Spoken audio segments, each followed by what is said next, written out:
There's a lot of people in cannabis when they run businesses, it's like working with magpies. That's shiny, that's shiny. And that's just not how you run a company. You have to have strategy. So I tell companies, if you can't even do a 1-year strategy, like from January to December, you can't stay on the same path. This is like extremely problematic behavior. Like you need to understand what you do and what you do well and not try to suck up so much of the supply chain yourself. People who are like, I'm going to cultivate and I want to make extract. And they start listing off 15 things they want. And we're going to have our own analytical testing lab. And we're going to have tissue culture. Very few other industries are there companies that suck up so much of their supply chain into one place. And there's a reason for that. Hey, everybody. Welcome back to another episode of the Cannabis Accounting Podcast. Today, I have with me my friend Atiyyah, the founder and CEO of AgCann Consultancy. We met a few years back at one of the cannabis expos or conferences globally. I know you're much more on the kind of global strategy, global supply chain compliance focus. But for those who don't know you or your history, could you introduce yourself a little bit to the audience? I've been in the cannabis space since 2018 when Canada legalized. So I'm Canadian and I was living there at the time. And then I basically worked for a few different companies. I started off as a tissue culture lab manager. I then moved into managing a 1 million square foot greenhouse. And then I decided to start my own business. So I started AgCann in 2020 and I've been running that for almost 6 years now. We do a lot of compliance consulting, so GACP preparation and certification, as well as GMP preparation, general QA consulting, etc. We also do some tissue culture consulting as well, and some ops consulting related to increasing efficiency for operations. Since starting AgCann, I've started about 4 other businesses as well that serve the cannabis industry. Kind of got my fingers in a lot of different parts of the supply chain. Nice.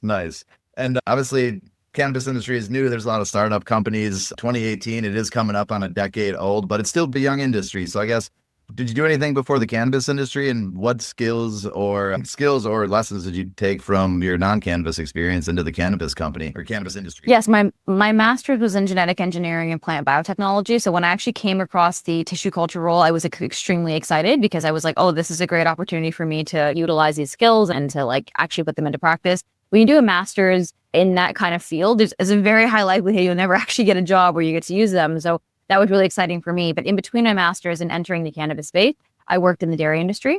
I worked for one of the largest dairy companies in the world.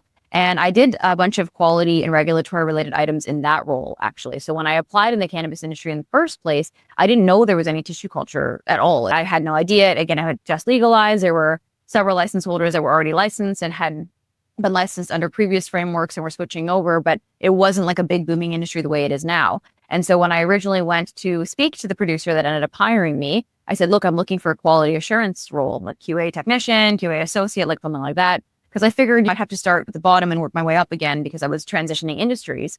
And so that's when she looked at my resume and said, well, you have a master's in genetic engineering. I said, yeah, I do tissue culture. And she was like, oh, we have a tissue culture lab. And I was like, oh, that's fantastic. And that was really exciting for me to move into, again, work that I loved in what I did my graduate degree in. And then they actually were hiring for a technician at the time. But after I interviewed, I got the lab manager position. So I ended up becoming head of the lab, which was really great. I had a really amazing team. One of the people that worked for me then is actually still one of our consultants now. And luckily as well for me, the quality assurance experience that I had was highly transferable, which I, of course, didn't know when I first got into the industry. I thought it was going to be all brand new. But in Canada, at least, quite a bit of the GPP or good production practices that are required cultivators follow by law is basically ripped directly out of the Canadian food regulations, which I knew extremely well. I instantly, without really doing any work whatsoever in the industry, was still considered one of the better people in quality because there was so much of that transfer. A lot of the same requirements, like one big one would be preventative control plans, which I had been developing already for several years at that point. Yeah, it was really a good transition from what I did previously, highly regulated food, going into highly regulated cannabis, quite smooth, to be honest, and feel very lucky for that. Nice. No, that makes sense. Highly regulated food, we ingest it into highly regulated products. Cannabis is ingested, whether it's medical or adult use. And so, yeah, following specific standards makes a lot of sense. No, very interesting. You said you started 4 companies over the years serving the cannabis industry. So switching gears a little bit, just to talk shop about just being a founder and a young CEO, what were some of your thought processes around starting your own company? Just because it's very rare. Most people do not start companies. So I guess what made you brave enough or crazy enough where you're like, you know what? I'm going to be a business owner. Let me try this myself. You know, what's really funny is I think when I first went into school, I actually originally wanted to go to med school. So before I pivoted into genetic engineering, I really wanted to go to med school. And I was a really good student, and I can't guarantee that I would have gotten in, but I was like a top tier student and probably would have been fine if I had tried to get in. And because of the stream that I went to the biomedical science program, a lot of my roommates and friends were all in med school and all applying to med school. And I remember the year that I was going to start studying for the MCAT, which is the exam, I started to look at what the job actually entailed if I was a doctor and realized that for many doctors, you actually have very little control. So I had friends who were slightly older going through their residency. And so they said, okay, look, you got to apply for residency and you got to pick some spots. They can place you wherever. And then after the residency, and there's a lot of lottery or placement wherever and not a lot of control. There were couples that we knew in med school and they were like worried about getting placed in different spots. And I just said, I think this is a really amazing career, but not the right fit for me. I like a lot of autonomy. Autonomy is probably the most important thing to me in the world of autonomy. And so then I switched into my master's in genetic engineering with not really 100% idea what I was going to do, but knew that I loved the plant science was so interesting and the technology was fascinating. My master's was actually using peptides from the HIV virus to infect plants and to move molecular cargo. So pretty cool stuff. And so then when I came into the cannabis space, I worked in dairy and then I worked in the cannabis space. And I just got to the point where I think the biggest issue facing the entire cannabis industry on the cultivation and production side is awful management, just completely unhinged. Like my manager was like bullying me, and it was like really obvious and bad and making basically very discriminatory comments about me and my background. Like it was really bad. It was just completely distasteful and terrible. And so I had come from just a string of really awful managers. My manager in food was highly inappropriate with me. And I had a lot of stress and anxiety from that situation. I went into my first cannabis job. I also had a manager that was like not a good manager to me. And then I went into my last cannabis job. And then the worst of the managers, I would say, is like basically actively trying to spread rumors about me and just be like, honestly, just a bad person. And I'm like, look, I just want to come in and do my job and leave at the end of the day and get my paycheck. I don't want any of this stuff. And so I think if I hadn't had a string of 3 of the worst managers ever, I may have stayed as a happy employee. But it just dawned on me that number one, I was never going to get the autonomy that I wanted. And number two, I just hadn't gotten lucky. I meet people and I have really good friends at Boveda. I will shout Boveda out. Everyone I know who works there is like loves their manager, they feel so nested in and so protected and so supported. I never had that. I think if I had maybe had that, it would be different. But yeah, my life had another path for me. I started my consultancy. I remember I had 10 grand in my account when I quit my job and I did my finances. I was like, look, if I'm really tight on bills, I can last like 4.5 months. And then I was like, if I don't have any consulting by then, I'm just going to take a job bartending, which I had done through school to support myself and figure it out. Oh. And I remember I quit my job in November. I went and studied for the PMP. I studied 14 hours a day for a month. I wrote the PMP 2 days before Christmas and I passed with flying colors. It was great. And then I just kind of made up a deck really quickly. I dummied up a deck really fast. I had made a website and a business card. I spent $500 to get those kind of little professional things out of the way. And I sent the deck off right after Christmas, not expecting anything, to be honest. And when I basically came back and checked my emails, one of the bigger companies in Canada at the time had been like, hey, we want you to sign right away for this project. So I essentially quit my job, I think end of November. And by the first week of January, I believe it was, I had a contract signed. And it's been nothing but increasing every year. The revenue has been great. And it's given me the confidence to open up other businesses as well, which are all doing fairly well. Nice. Yeah, that was a really interesting story. And it's very common for business owners. At Dope CFO, we're lucky where we're also an education business, like Dope CFO certified advisor. We actually serve companies as a fractional CFO, but Andrew Hunziker, the founder of the company, is essentially an online education business. And so we talked to a bunch of CPAs and high-level finance people in corporate who pretty much hate their fucking job. And they're like, God, I had this terrible manager. This is very distasteful. The whole higher-ups are their lives are not good. I see what they're doing and I don't want to live them. And yeah, it's very interesting who makes the jump to be a business owner and who doesn't. It is almost who gets lucky and has a good employment. Because I have some friends too where some of them love their job right out of college. It was great. It was a tech startup. Still around 14 years later, they've had promoting every year. And then we had other people where it's myself. It's I'm sorry, working at a CPA firm, and it was not ideal. Everybody says, become a CPA. It's the best. So you're the head of your field. It's you are, but to what cost? And then it's okay. That kind of sucks. Yeah. I always say an entrepreneur typically usually has a villain origin story. There's always something there's definitely some people who just straight out I know people who would never work for anyone day in their life. They started a company when they were 16 or 17, they never did. But I'd say the vast majority went through the corporate food chain and were I don't want to be in this. When I quit my job, I remember they had counter offered me obviously and offered me more money and a bunch of other stuff. But I was running the facility at this point. It's a 1 million square foot farm, about 300,000 square feet of it was active, but it was still quite a big project. And I remember them really trying to get me to stay. And I just said, you could offer me like $2 million and I wouldn't stay. I'm so unhappy. I want out of this so badly that I would rather work at McDonald's, to be completely honest, than to work here. And that's when I just knew that like it was time to go. And so I'm a very firm believer in, like, to me, the only purpose in life is to be happy. If I don't get up pretty much 99% of the time and feel happy, I find what's wrong and I fix it. And I only really got to that level when I started taking things more into my own hands and like controlling my own income and destiny. No, it is very interesting because it is. Once you go independent, it's like there's no way I could go back. And kind of like the villains, So like, hard. it's totally like a shitty employee, like at the CPA firms. Like, yeah, I passed the CPA test. I'm capable. I'm excellent at that aspect of it, but didn't really play ball with the partners. Like, I made fun of the partners during one of our like team bonding events where we were playing pickleball, and he told me to F off, and then that HR had to talk with me. And then I worked for the Fortune 100 company. I'm like, Wall Street. All right, this will be better. Now I'm with all the smart people that left the CPA firms, and they all go work for these massive companies that have 10Ks and 10Q filings. And yeah, then also like my managers didn't really like me. And at that point, that's when I started my first side hustle, first choice CPA. And I was like, all right, let me just see if I could similar. I'm like, if I can make enough money on this, then I'm good. But like worst case scenario, I just end up back at finance at a large Fortune 500 company. Boo hoo, that's not that bad. Or I just go back to growing and selling weed. I'm like, all right, there's ways to start a business without having to be that concerned. But yeah, no, it is very interesting. I guess what advice would you give? So I get why you like made the jump, and luckily for you, you had a great offer starting out. The industry was in a growing stage. The market does help. But what advice would you give to young kind of people that are thinking about starting their own business, going it on their own for the first time? I would say like the kind of outlook that you have is really important. Like when I started, I was very clear that I was going to try. And if it didn't work out, that would be okay. And that I would have gained sufficient experiences during that period that it would be beneficial to me. I'm a really firm believer in growth and development.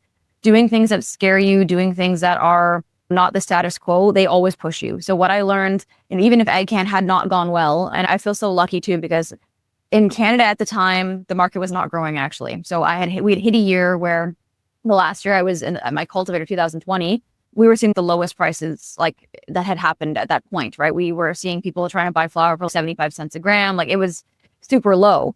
And maybe $1.50 was like the average going price at that point. And it was real. When I first got into consulting, I had seen and talked to dozens of other consultants who were like, I can't pay my bills. I can't pay for my kids' school fees, like really bad stuff. I was like super scared. And I just said, look, I don't have the same amount of responsibility. I don't have children. I have a cat, and my cat, who was with me at the time, was like my child, but significantly less expensive. And so I said, look, this is the time to do it. I don't really have any dependents at this point in time. I'm going to go in, and whatever happens, I'm going to take it as a lesson learned. And if it doesn't work out, it doesn't work out. And I have had other businesses that didn't work out, and you have to just, it can be sad. You lose a lot of money and you can just sit there. But as an entrepreneur, the whole thing is just learning and growing. And I would rather challenge myself and try something hard every day than sit in a job where I've reached the point where I know what's going on every single day. It's the same thing, routine, day in, day out. Doesn't vibe with me at all.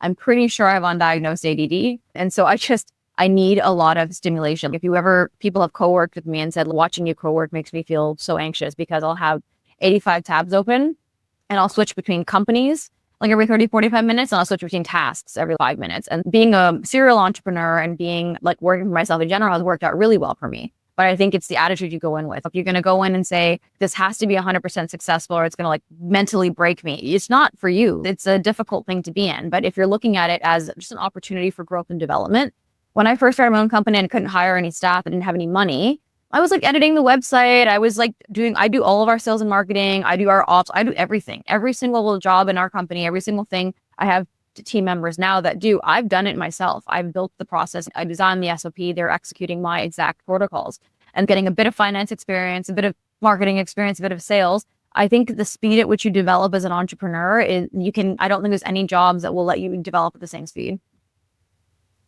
Yeah. No, that's definitely it. Like, ownership is the fastest self-development and business development. Cause I remember that at like the CPA firm, like I wanted to sell audits more so than just do them. Like, yeah, like I know how to do it, but like I also have friends that own companies and family members. Let's bring some of them in. And they were just like, no, you got to get in 5-10 years and then you can do that piece where it's like business ownership. Like we do sales fulfillment, back office. I'm an accountant who sells accounting and finance. Like that part was easy, but for me, it was, website, marketing, logo. What's our values? I'm like, accounting, finance, just do it. And then you realize as a business owner, you're like, oh no, you have to give all this a lot more thought. So no, that makes sense. And I agree with you too, where it's like, what does a success mean? And some people define success with a dollar amount, with some other type of factor. But yeah, then it's like that just becomes the goal. And it's you're going to accomplish it or you don't. So it doesn't really matter. Once you accomplish it, you just change the goalpost. So I agree. It's all about learning and just getting better and better. And now, and then doing things that are fulfilling. It's if you wanted to just make money, there's tons of ways to make money in life. But like, how do you want to do it? What do you want to sacrifice or trade off in order to do it? So I think there's less trade-offs in business ownership. Another unique thing about you though is, so you make the decision you want to be a business owner. What made you want to be more of a global business owner or a global kind of business mindset? Because everybody, like, I think some people just focus on their own market and their own supply chains. Obviously in the States, we are very much state by state, but even in just traditional businesses, like most people aren't multinational and national companies. The vast majority of business owners are local business owners, local small business owners. So just what made you want to go global? And then also what were some nuances to your business that you experienced getting outside of Canada into new countries or serving clients in new countries? Yeah, I love travel, and I had always wanted to travel for work since I was probably a kid. One of my favorite shows was Carmen Sandiego when I was little, and my mom used to call me that a lot. And my grandpa traveled for work and my uncles did as well. And I would always think it was so cool. And they were like, oh, I'm coming back from China next month. Or like, oh, I've got to go here or there. And I always was like, that sounds awesome. So for some reason, I always wanted to work travel. That was like, I don't know what it was. I was like, I want to have the kind of job where I come back and go, oh, I was just in France and for work or whatever it is. I don't know what it is. I don't know why that became so ingrained to me as a kid. That seemed so cool and it seemed so interesting.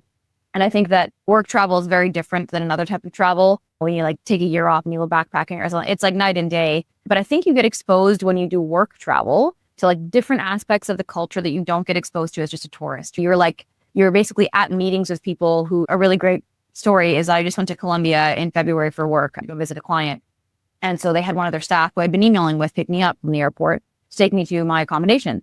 And he picked me up and he went, do you want to come to my house? And I was like, yeah, I want to come to your house. So I got to number one, me see him during the day, like the next day, and work with him and work alongside him on projects. And there's a language barrier there. My Spanish is not as good as it should be.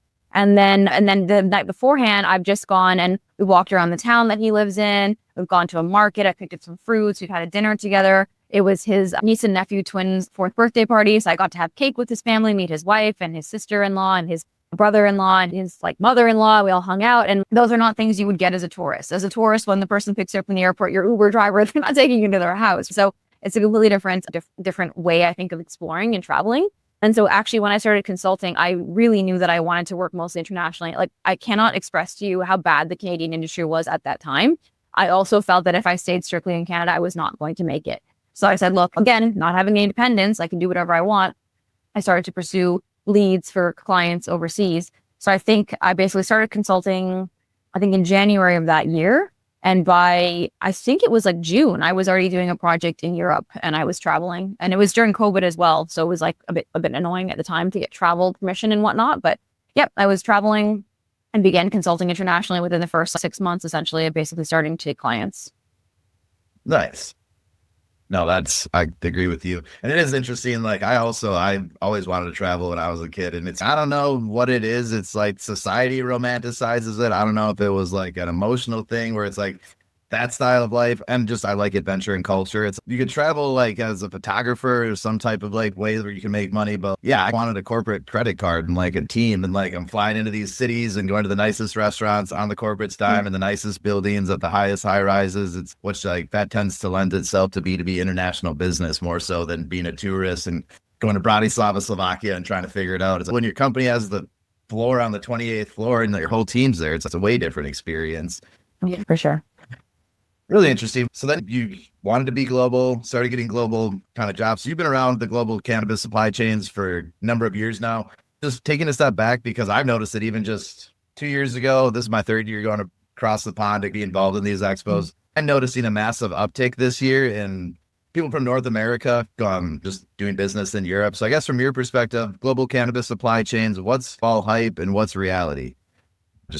I would say that we do a ton of people who want to export. So you get Canadian producers, Thai producers, et cetera. They all contact us because they want help exporting. So they want to have us help them get their GACP, help them certify. They may want help with their GMP. They want to get into all these markets. The thing is, in many cases, I find what I have to have a chat with them about is your domestic market price is actually higher than the price you're getting in Europe, right? Or Australia. Australia is like extremely price compressed right now. And so some people, I think, get so caught up in they hear the buzzwords like export, all these opportunity, and there definitely are, but they miss the local opportunities. I say, look, I suggest that you develop both streams in parallel, because the price you're getting in your domestic country is $3 a gram, and the price we're going to get over here is like $2. So develop some infrastructure here, max out your domestic supply chain. Of course, looking at ROI, you can hire 10 salespeople, of course, to sell the product. Doesn't make sense, but you try to max out your domestic sales as much as possible. And then let's look at surplus for export. I'm also a firm believer, of course, of having redundancy in the supply chain and having multiple buyers. Like, a lot of people I see don't do that. The amount of people that have contacted us saying, I shot myself in the foot. I was working with one buyer in Germany and now they're not buying anymore. They've gone bankrupt, whatever it is. And I'm just like, you can't do that. You just can't do it. Like, from a risk perspective, you should have at least 5 probably clients like that you're selling flour to. Sometimes you won't. I would honestly say, even if the price is a little bit lower, have a client that, instead of just sinking in all like eggs in one basket, this is an extremely volatile industry. I've seen companies that look like they're doing really well and they're bankrupt the next time I call to talk to them. They're like, oh, we're actually in like bankruptcy protection. I'm like, oh, great. There's a lot of stuff going on. Poor management. I've seen companies that are cash flow positive, but strictly due to poor management, they've just gone. There's a lot of people in cannabis when they run businesses, it's like working with magpies. That's shiny, that's shiny. And like, that's just not how you run a company. You have to have strategy. So I tell companies, if you can't even do a 1-year strategy, like from January to December, you can't stay on the same path. This is like extremely problematic behavior. Like, you need to understand what you do and what you do well, and not try to suck up so much of the supply chain yourself. People who are like, I'm going to cultivate and I want to make extract, and they start listing off 15 things they want, and we're going to have our own analytical testing lab, and we have tissue culture. It's very few other industries are there companies that suck up so much of their supply chain into one place. And there's a reason for that. It's because it's extremely difficult to do. Get really good at one thing and then slowly add things on, and then dedicate the time to each one to add them in. That's fine. But we see people just hopping around a bit too much, for sure. And that also includes for shipping into Europe. We have people that are like, I want to go GMP because I want to GMP my own product. And then I'm like, you have 4 people at on your team. What do you mean you want to go GMP? Or they say they want to go GMP. And I'm like, your facility is literally in the middle of nowhere. What qualified pharmaceutical people are going to be driving in to do quality for you when you're like 5 hours away from the closest airport? I don't understand. There's limitations you should look at for your own facility. So we've had GMP clients who they've come on board, and I've looked at them and I've gone, we're not going to do your GMP, and I actually don't think you should do it. And then I explain to them in detail why that is. You don't have to absorb everything into yourself. It's really important to have good partners and have redundancy. If you have a GMP co-packing partner, get 2 or 3 backups. If you have an import partner, get a few backups. I highly recommend that's the way to go. But to just think I have to do everything myself, like I'm a small cultivator and I'm producing like 200, 300 kilos a year, I think I should go GMP. It just doesn't make any sense. And I understand where some people get a bit cautious about trusting the cannabis supply chain, but on the international side, it's really important to develop partnerships. I think that's the biggest thing we try to recommend. It's also like a try before you buy. Hey, why don't you use a couple of these partners to get product there? If your product lines are growing aggressively, then yes, you internalize the infrastructure slowly over time. But it's a lot of just think before you act, and a lot of chasing of trends and buzzwords, and have people literally call me and say, can I buy a GMP? I'm like, what does that even mean? What do you think I'm selling here? Like a plaque? I don't know. No, you can't buy a GMP. They don't even know. It's these buzzwords are tossed around. You hear GMP or Germany and export just constantly all the time. And half the people you talk to don't have any idea what that process looks like or what it means. If you're going to go international, have a strategy, go slowly, and don't chase everything that comes up. I've had people also say, oh, I heard Poland's buying product, and freak out about it, not realizing like Poland has one of the strictest dossier requirements for getting registered, and there's a significant initial fee to get registered. And the market's not that big. So I think that people, again, they're just always chasing trends and what's going on. And they hear a word and they get really excited. Try to sell as much domestically as you can if the price points are higher. Pay attention to your local market. Also, sometimes, of course, being cultivated in that same country will give you a bit of extra, hey, it's made here, and that's a reason why you might want to buy it. And then number 2, be very intentional with your international growth and movement. And, it's not to say, hey, you have to do this, but I really do recommend working with a group like ours or another advisory group. The international markets move like quicksand. Things change very quickly and they change overnight. If you don't have someone like really dialed into what's happening, you're going to miss out on a lot of opportunities or put yourself in a really bad spot.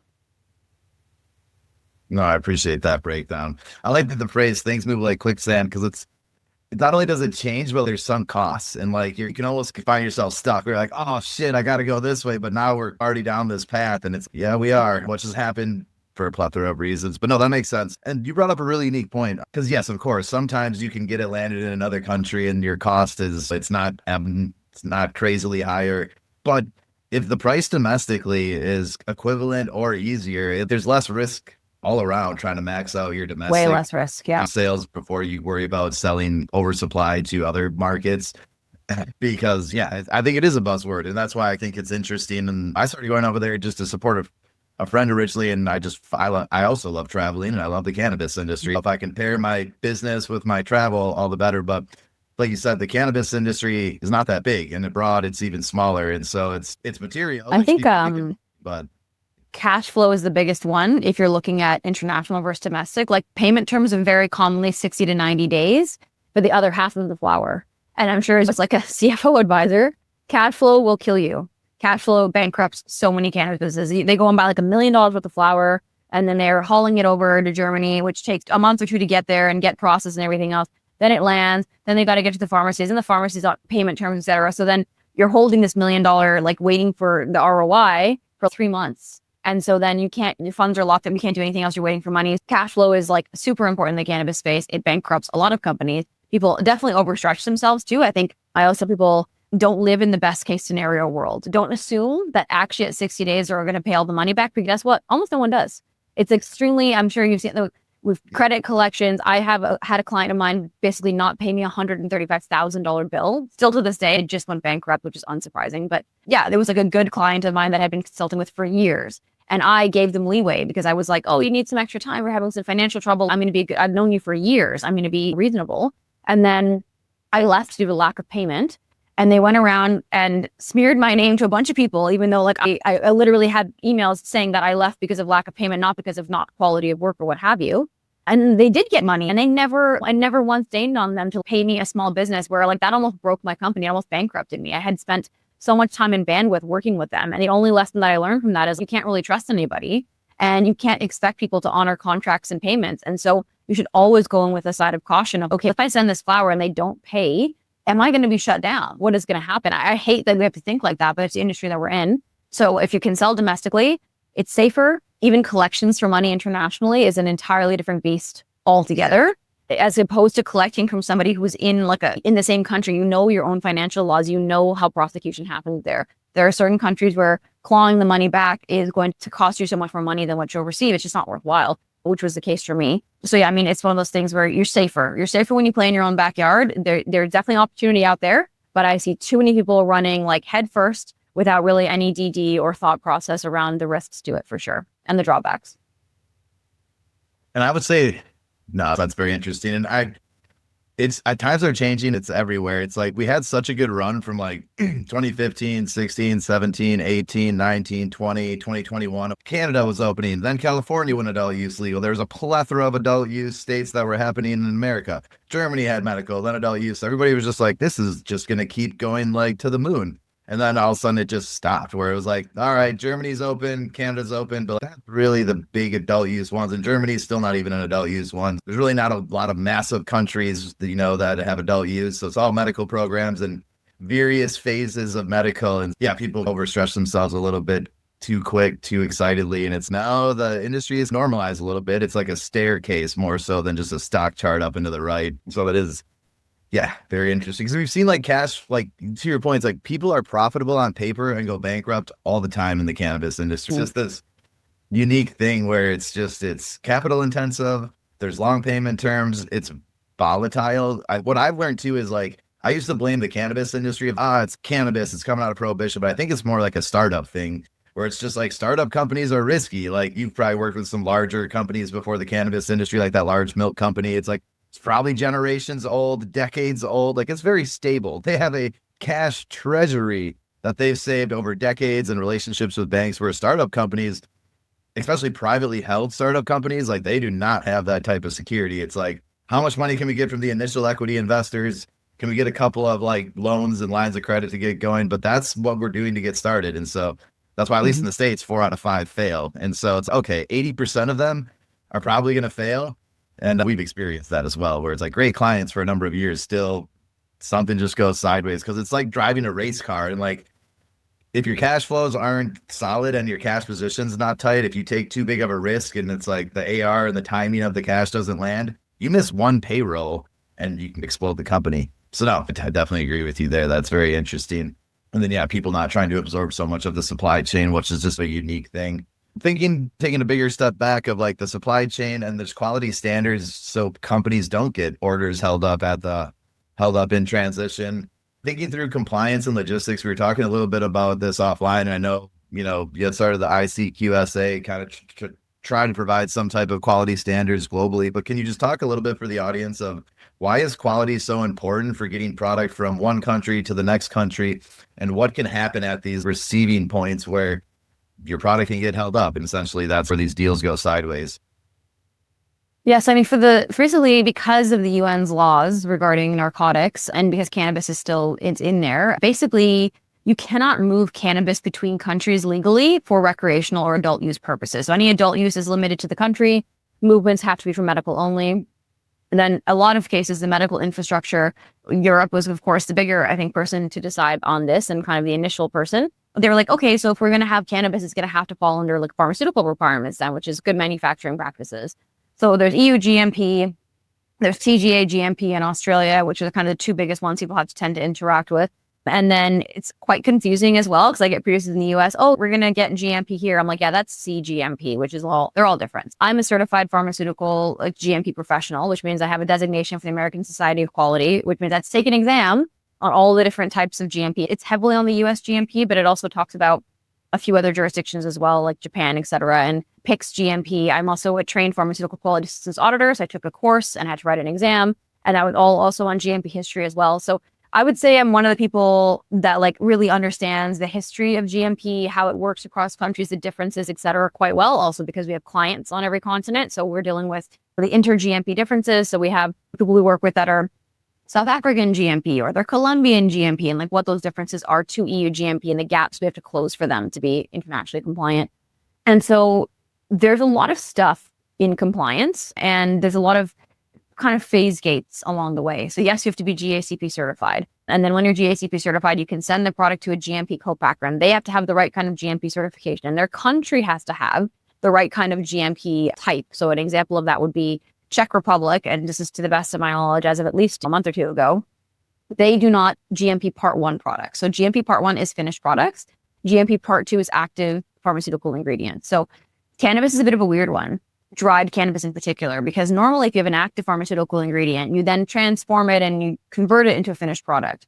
For cannabis, basically once it gets to the facility, it's already done. It's dried flower. There's not much happening to it after. Some places have a remediation step. That might be the kind of transformation. It might be a bit of a hand trim, et cetera, but it's really hard to explain to someone that a bag of bulk cannabis can be an API or a GMP Part 2 active pharmaceutical ingredient, and a bag of cannabis can also be a finished product. And the only differentiation in that many times is what licensing the co-packer has, basically. The significant transformations are not a phase change or like switching from a flour to an oil. That is the case, of course, if you're like producing oil, but for dried flour, there's only so much you can do. But you basically dry the flour, you trim it, that's pretty much it. So essentially, yeah, so you might pack with somebody in Czech Republic, but they only release a GMP Part 2, which means when you bring it into Germany, you have to convert it to GMP Part 1, which will typically just involve like relabeling, for example, the bags. But then you're paying this extra release fee. So there's a lot of complexity in the supply chain. Even, for example, in Germany, one state, for sure, Bavaria, will allow you to bring in cannabis as both GMP Part 1 and GMP Part 2. So they're one of the only states for the longest time that would say, look, we would consider bulk cannabis as an API, and you can bring it in under those requirements instead. Our import partner just told us that he is able now to do that as well. Like he went to his state and was like, hey, they're doing it. We want to do it too, which allows them to take like direct transfers over and not have to do the same level of, it's very complex. There's a lot of stuff going on. And this is where we see companies have a lot of problems. And that's why I ended up getting into kind of like international strategy and compliance, specifically on shipments, where clients like hire us and say, you cover everything on the compliance side of things. We're not touching it. We now have partners for GMP co-packing, partners for import. We do GSCP certifications ourselves. So we're the kind of person that you're like, I want cannabis from point A to point B. And I'm like, okay, so we got a GACP certified, the cultivator, let's get through that first. Okay, great. Now they're certified. I'm going to use my supplier qualification audit. We're going to go to the GMP co-packer. We're going to present this as an option. They're going to review, check out risk, et cetera. They're going to accept the cultivator, hopefully. Then they're going to take the product. They're going to GMP convert it there. Oh, we already have the GMP converter onboarded with our import partner. So they're going to go straight through from there to the import partner. Import partner is going to land it and distribute it in Germany. So this took me like a year and a half to build. This is not like an overnight, you can just make these things happen. It was just so much. But it's like, oh God. Yeah. And finding good partners too. It's like, I can't even tell you how many people we went through before we found the ones that we have now that we're happy with. But it was like just cycling through just people who were unprofessional, people who didn't really know what they're, people were lying, saying they had licenses or capabilities they just didn't have. I didn't understand why they were lying about it. Complete highway robbery on pricing. The first group we started working with was charging us like 2 to 3 times market rate, which we didn't realize at the beginning. But then over time, when we actually didn't move any cannabis with them, we realized this before we did the first movement. They're charging us this really exorbitant price. And I went around obviously and was looking for backup partners and found out that we dropped them completely and spoken to them. So there's quite a few predatory groups out there as well. So we basically cover everything from a compliance standpoint. So we basically work with groups who want to go from point A to point B. We cover everything in the middle. We make sure everything's all T's are crossed, I's are dotted, everything's all set. We oversee things. I'm project manager, so I'm taskmaster behind everyone, checking that things are coming along weekly and getting update. And then for other groups, entirely, they might have their own infrastructure and they're still consulting with us to oversee the infrastructure, to oversee the audit, to oversee the communications, to have a chat with this authority, or my authorities having pushed back on the audit report. Can you help us? That's become a really big portion of the business for me, has just been, my team is quite well versed at the GACP certification and compliance side. And I've moved very heavily onto this international compliance side and supporting people with A, their own infrastructure, or B, under my company next door, which is a German wholesale and import company offering the infrastructure. And I now have an Australian company also offering infrastructure as well. I've become quite well versed in moving cannabis. No, that is really interesting. I think of it as kind of like 3PL almost, but just for way more interesting products and much more compliant. Because to your point, like all this comes with a cost as well. And so that's where people are, they got to factor all of this in when they like start down that rosy lens idea. I'm going to ship to other countries. It's like, all right, have you maximized the profit at, or, sell through to your own location? Should you go abroad? Because yeah, it all costs money. Just the capitalist in me is, that's just how business is. So if like they have the correct license and they can do the washing to get your product viable to be sold in this market, they have leverage. They're part of the supply chain. And it is funny. I remember when people were throwing it around like last year for sure. GMP greenwashing there's too much of this going on, but it's really not. It's not like they're like trying to lie to anybody. They're trying to just get the product in the right license business to get into the right supply chains. It's like, we have to do this in other industries as well, where it's this country can't buy from this country. So you got to ship it from this country to this country, have another company buy it. Then we sell it from this company in this country to that one. It's like we're not reinventing the wheel in cannabis. It's super complex and nuanced, and you got to be in it every day to know what you're doing. But it's cool because it's like stuff that we've done. It's cool to see the cannabis industry start to legitimatize, where it's like, all right, we can get cannabis between countries, not easily, but we can do it, which is awesome. All right. Yeah. Final thoughts, because I want to get you out of here, Tia. I know you're busy and it's really early where you are across the pond there, but thinking through the next 1 to 3 years, what has you just concerned about the cannabis industry that we need to keep an eye on? And then to end on a high note, what has you excited about the next 1 to 3 years? I would say evolving compliance has me a bit concerned. So we talked about this before the recording turned on, but for example, like Germany is starting to really push having drying validation, for example, done by people who are GACP producers, and GACP producers who have no background in GMP have no experience with this. And so we constantly see people, in Germany in particular, pushing more GMP requirements onto the producers. So the European Medicines Agency brought a new annex last year that also added in cultivation validation and having like ranges for critical process parameters and critical quality attributes. Again, things quite normal if you're a GMP consultant or you work in GMP, but not if you're a cultivator. So they're adding in all these requirements. So they added in August of last year. And then number 2, Germany is additionally pushing like more, hey, I want all of this as well. So there's a lot of evolving compliance requirements that can put you in a really bad spot. We have several clients that are doing audits with us because shipments are being held in Germany and they will not release them until certain things are done, like these drying validations. So then you're getting your product caught up and they won't release it. So I think it's really unfair on the German authority part, to be honest, because I think when you introduce new requirements, typically in most other industries, a year is a reasonable length of time. So they could say, hey guys, just so you know, beginning of 2027, we're going to require this, but they're changing the rules as shipments are coming. Like shipments are getting to Germany and getting told, no, you're missing XYZ, we're not going to take it. And then they're either stuck there, or if the country is lucky, they can re-import it back. but this is a huge problem. I think that Germany is really moving the goalposts all the time. And that is and that's obviously not just Germany, other countries can do this as well, but obviously it's the largest import market. That is something I'm really worried about, is the constant changing.